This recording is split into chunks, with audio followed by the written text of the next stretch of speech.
Hey guys, it's Angli Et Nex here again, and today I'm going to bring you my Combat Hunter Ranger. It is primarily PvE, and it is primarily melee damage, but it also has a mechanic of switching stances back and forth, especially when you're in dungeon fights, but it is primarily melee, so it's a pretty interesting twist on the Hunter Ranger. I hope you guys like it. So as you can see, I am a Storm Warden, and this is a pretty fresh tune for me, pretty new, and I also messed up on the base stats. I put Strength instead of Dex and Wisdom.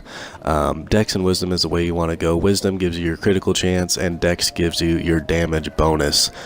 So I think I was thinking great weapon fighter for some reason, Strength and Dex, but you definitely want to go Dex and Wisdom. Here's Rapid Shot. That's going to be on your left trigger. It is just a basic kind of AoE damage for melee stance, but I use it to aggro in rage stance because it shoots a lot faster than Electric Shot.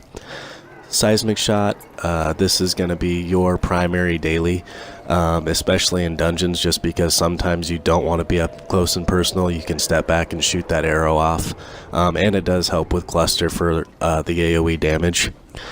Just kind of building down here, these things will really matter. Forest Ghost, your second daily.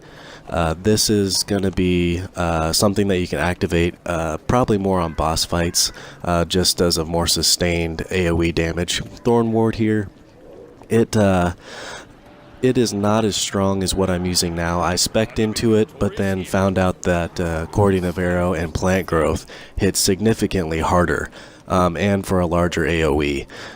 So I spec'd off of Thorn Ward, but it's still a viable option. Aspect of the Pack, you can use this to give your team combat advantage. And then building down even more here, I kind of went with a mix of like trapper skills, just in case I want to change things up and test some things.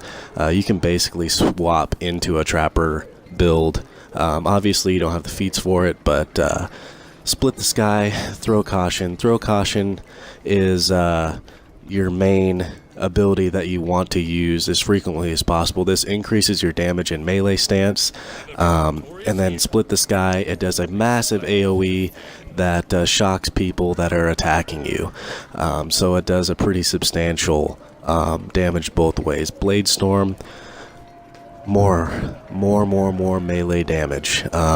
It stacks up to 35% more melee damage, and building down here even more, Electric Shot. I don't generally use Electric Shot in the range stance. I go with Clear Ground just in the melee stance, just because it does a wide 360 AoE attack. And just building down even more here, you could go with Fox's Cunning if you get into some hairy situations where you're getting hit a little bit harder, just for that extra dodge, or if you want to jump in and out of battle a little bit more. Cold Steel Hurricane, arguably one of the hardest hitting dailies, but just a little harder to control, so I don't use it. Twin Blade Storm, again, more melee damage. Long Strider Shot, Gushing Wound. This is your basic DOT.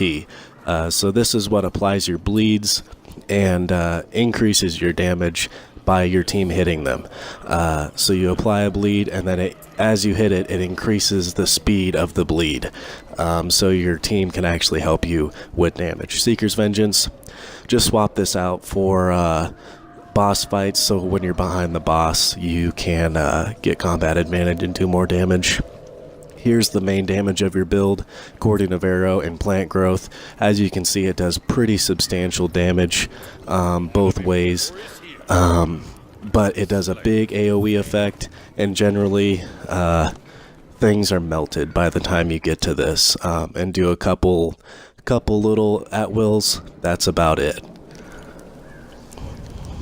So getting into the feats here, obviously you've got toughness, 3 points in there, just to give you extra, a little bit extra toughness, more HP.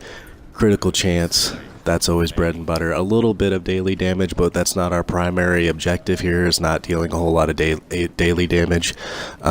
Switching stances, you deal more damage for 5 seconds. More deflect chance, just more survivability. Is always good, more survivability. And encounter powers deal more damage, so just more damage. You're going to see with this build, it's just more damage, more damage, more damage. More at will damage, so it's just more damage all the way throughout, and more damage that Dex gives you. So you're speccing into Dex, so why not get some extra damage out of it, right? This gives you more damage or more lifesteal when in melee stance, and this gives you critical chance and deflect chance when in melee stance. And this decreases the amount of penalty that Throw Caution does to your defense, so this helps with some more survivability. When you deflect or crit, you basically deal more damage. And then here, whenever you deflect, it heals you, has a chance to heal you. So just a little bit more survivability damage. It's an ebb and flow back and forth in this build. And then this one, obviously, piercing damage. So this can't be resisted, blocked, or deflected. So your melee attacks are doing 50% piercing damage. And again, more damage and additional damage for however many enemies are within 25 feet of you. And more deflect chance, more damage. And it stacks up to 5 times, so 3% at 5 stacks, 15% more damage. And then the capstone here, basically you're building stacks of flurry that increase your damage. So more damage, and more damage. That's the way of the build right now.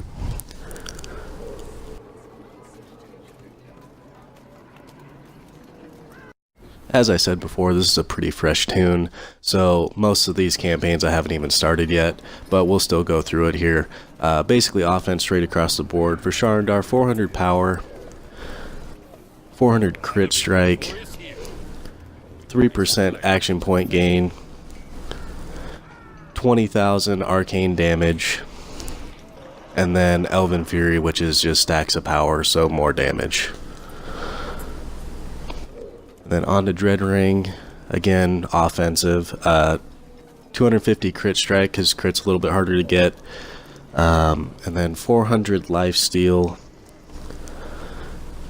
3% armor pen, so armor pen is always needed, 20,000 necrotic damage over time, so it adds a little bit of a DOT to your attacks. And then Rampaging Madness, 4,000 power, 4,000 lifesteal, 4,000 regen. That's a lot of stats in one simple boon. Then Icewind Dale here, we're going to go with 400 combat advantage bonus.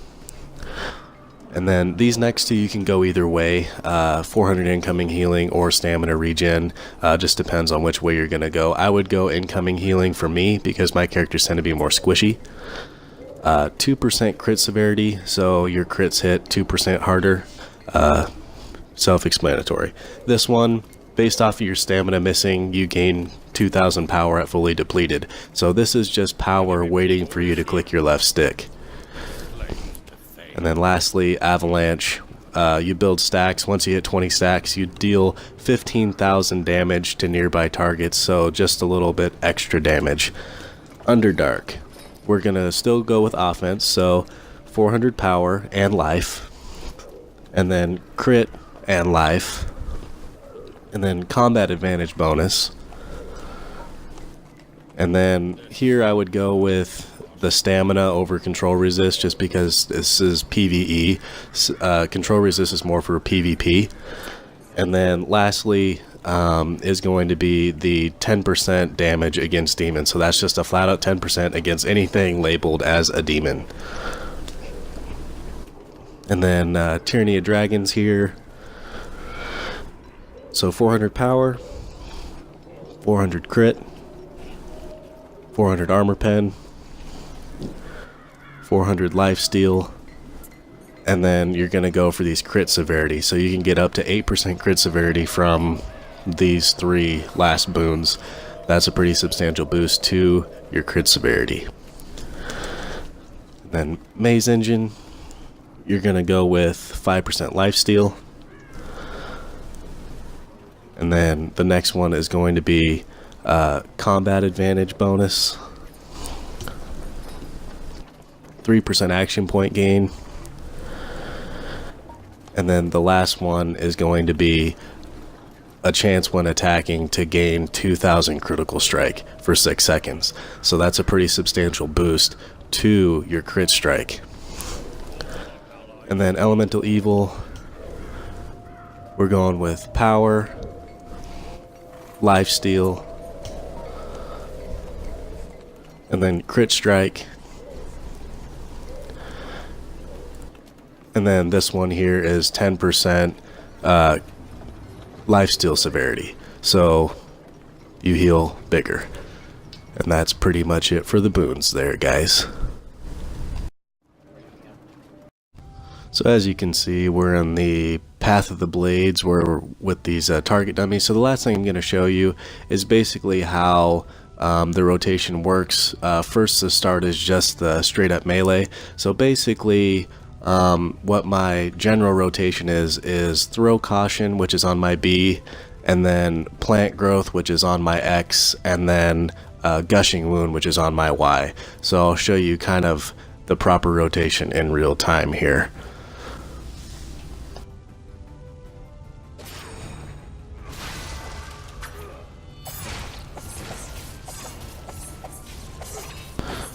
And then you can see there, with just a few swipes of my at will afterwards, that dummy was pretty much dead and stayed down for almost 2 seconds, like a second and a half.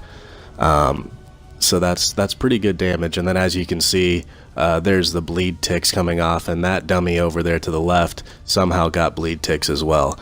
So that's 2,000 or 3,000 per tick per second. So now what I'm going to show you is more for if you're in dungeons. So you're going to use both stances here. So you're gonna go split the sky, which is on your B, which is a massive AoE, then cordon of arrow, and switch stances. Then you're going to do throw caution, plant growth, gushing wound.